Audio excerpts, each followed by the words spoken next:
हामी दिनभरि मेहनत गर्छौं, पैसा कमाउँछौं, तर महिनाको अन्तमा फेरि पैसा सकिहाल्छ। अब समय बदल्दैछ। अब केवल पैसा कमाउनु मात्र होइन, पैसा बुझ्नु पनि सिक्नुपर्छ। पैसा के हो, पैसाले कसरी काम गर्छ भन्ने हामीले अहिले नै सिक्नुपर्छ। स्वागत छ साथीहरू। गाउँ-गाउँमा शेर शिक्षा आजको आवश्यकता। यो भिडियो गाउँका सामान्य मानिसहरू, विदेशमा दुःख गरिरहेको दाजुभाइहरू अनि पैसालाई बुझ्न चाहनेहरूको लागि यो भिडियो मैले बनाएको छु। म कुनै ठुलो जानकार होइन। म पनि तपाईहरू जस्तै सिकिरहेको सामान्य मानिस हुँ। तर मैले सिकेको कुरा अरूलाई पनि सजिलो भाषामा सिकाउन चाहन्छु। त आशा छ कि तपाईहरूले यो भिडियो अन्त्यसम्म अवश्य हेर्नुहुन्छ।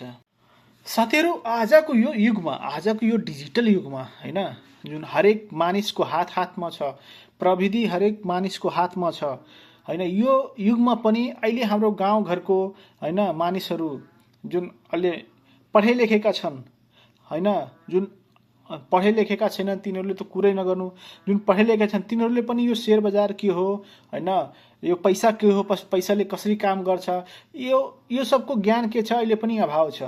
अनि जुन मान्छेलाई यो ज्ञान छ, जुन मान्छेलाई यसको बारेमा जानकारी छ, तिनीहरूले त्यो ज्ञान के गर्छ, आफूसँग मात्रै सीमित राख्छन्, अरूलाई सेयरै गर्दैनन्। त्यही समस्या छ आज हाम्रो यो समाजको। तर म त्यो भावना राख्न चाहन्न, किनभने ज्ञान जति नै बढ्यो त्यति नै बढ्छ। त साथीहरू, यो भिडियो तपाईले अन्तसम्म अवश्य हेर्नुहोला। अनि साथीहरू, यो शेयर भनेको के हो? शेयर भनेको के हो? मान्नुस्, गाउँमा कसैले एउटा ठुलो पसल खोलिरहेछ, तर पैसा पुगिरहेको छैन। त्यसपछि गाउँका 10 जना मानिसहरू म पनि पैसा लगाउँछु यो पसलमा भनिरहेछ हैन, अनि तिनीहरू के गरेछन्, त्यो पसलमा पैसा लगाएछन्। अब ती 10 जना मानिसहरू पनि त्यो पसलको सानो सानो हिस्सादार भए, भनेको त्यो पसलको सानो सानो मालिक भए। यो 10 वटै मान्छेको त्यो पसल के भयो, एउटा हिस्सेदार भयो। त्यसैले नै के भन्छ, त्यो भन्ने हामी शेयर भनिन्छ। एकदम सिम्पल भाषामा शेयर भनेको त्यही हो।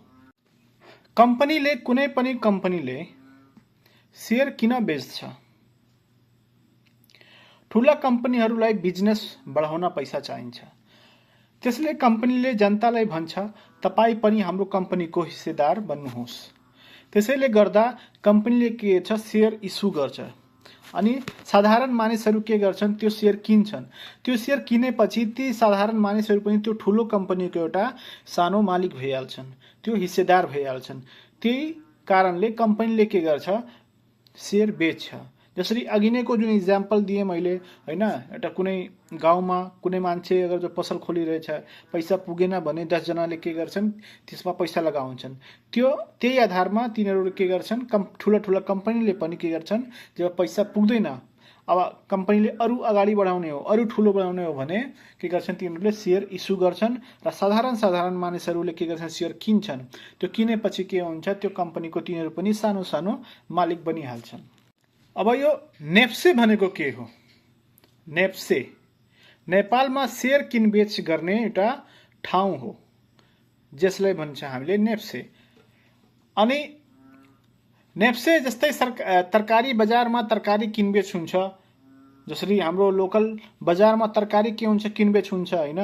अब मान्छे त बेच्न कुनै पनि ठाउँमा बेच्न सक्छन्, आफ्नै गाउँ घरको हैन चौकमा पनि बेच्न सक्छन्। तर के हुन्छ, हामी बजारमा जान्छौँ, ठुलो बजारमा, त्यहाँ मान्छेहरूको भिड हुन्छ। त्यस्तै नै नेप्से के हो, शेयरहरू किनबेच गर्नको लागि एउटा ठुलो बजार हो, जहाँ सबै मानिसहरू के गर्छन्, त्यो शेयरलाई किन र बेच गर्छन्। आजकल हाम्रो गाउँघरमा एउटा गलत भ्रम के छ भने, शेयर बजार के हो, जुवा हो भनेर। तर शेयर बजार कुनै जुवा होइन। धेरै मानिसहरू भन्छन् शेयर मार्केट, शेयर बजार त जुवा हो। तर बिना ज्ञान जुनसुकै काम गर्दा घाटा हुन्छ र त्यो जुवा जस्तै हुन्छ। तर तपाईले सही ज्ञान र सही जानकारी छ भने शेयर मार्केट जुवा होइन, यो एउटा व्यापार जस्तै हो। जसरी हामी सब्जी तरकारीहरू किन्छौँ, बेच्छौँ, खरिद गर्छौँ हैन, कुनै पनि व्यापार हुन्छ। हामी 10 रुपैयाँको किनेर 12 रुपैयाँमा बेच्छौँ, 2 रुपैयाँ हाम्रो के हुन्छ, नाफा हुन्छ। त्यस्तै नै शेयर बजार हो। शेयर बजारमा पनि त्यही हो। शेयरहरू हैन 10 मा किनेर 20 मा बेच्ने, 10 मा किनेर 12 मा बेच्ने हैन, कहिले घाटा कहिले नाफा, के हो, त्यो पनि एउटा व्यापार जस्तै हो। तर शेयर बजारमा जानकारी भएन भने त्यो त्यहाँ धेरै नै हानिकारक पनि हुन सक्छ। त्यही भएर शेयर बजारमा पस्नुभन्दा पहिला ज्ञान र जानकारी लिन एकदम आवश्यक छ। गाउँघरका मानिसहरूले किन सिक्नुपर्छ? महँगी बढिरहेको छ, खर्च बढिरहेको छ, केवल मेहनतले पुग्न गाह्रो छ। हामी मेहनतले खाली काम गर्दैछौँ भने त्यतिले पैसा कहिले पनि पुग्दैन। त्यसैले गाउँका सामान्य मानिसहरूलाई पनि पैसाको ज्ञान हैन र शेयर बजारको ज्ञान सिक्न एकदम जरुरी छ। म तपाईहरूलाई आज पैसा हाल्नुस् भन्न आएको होइन। म तपाईहरूलाई पहिला सिक्नुस् हैन, शेयर बजार के हो, पैसा के हो, पैसाले कसरी काम गर्छ, शेयर बजारले कसरी काम गर्छ हैन, यसमा जोखिम कति हुन्छ, यसमा फाइदाहरू कति हुन्छ, पहिला सिक्नुस्, त्यसपछि के गर्नु यसमा लाग्नुस्। मैले त्यही पर्पजले, त्यही एउटा उद्देश्यले यो भिडियो आज बनाएको छु। साथीहरू, आज हामी यो भिडियोमा के सिक्यौं भने शेयर भनेको के हो, कम्पनी भनेको के हो, नेप्से भनेको के हो, कम्पनीले किन शेयर बेच्छ र शेयर मार्केट जुवा हो कि होइन, र बिना ज्ञानको पैसा हामीले कहीँ पनि लगाउनु हुँदैन। आज हामी यति कुराहरू यो भिडियोमा अलि छोटकरीमा के गर्यौं हामी बुझ्यौं। साथीहरू, मेहनत गर्ने हातहरू कहिले पनि गरिब हुँदैन। ज्ञान नपाउने नै असली गरिबी हो। त्यही बेला अब हामी सबै मिलेर सिकौं शेयर बजार के हो, शेयर मार्केट के हो, पैसा के हो, पैसाले कसरी काम गर्छ हैन, सबै मिलेर सिक्ने पालो अब आइसकेछ। गाउँ गाउँको हैन, जहाँ हाम्रो यो गाउँ घरका मानिसहरू यस्ता कुराहरूसँग धेरै धेरै टाढा छन्, तिनीहरूले पनि यस्ता कुराहरू सिक्नुपर्छ, जान्नुपर्छ। त साथीहरू, आजको भिडियो मेरो यहीसम्म हो। अब फेरि अर्को भिडियोमा फेरि लिएर आउँछु अलि विस्तृतमा शेयर मार्केट र शेयर बजार र पैसाको बारेमा। तबसम्म जय नेपाल।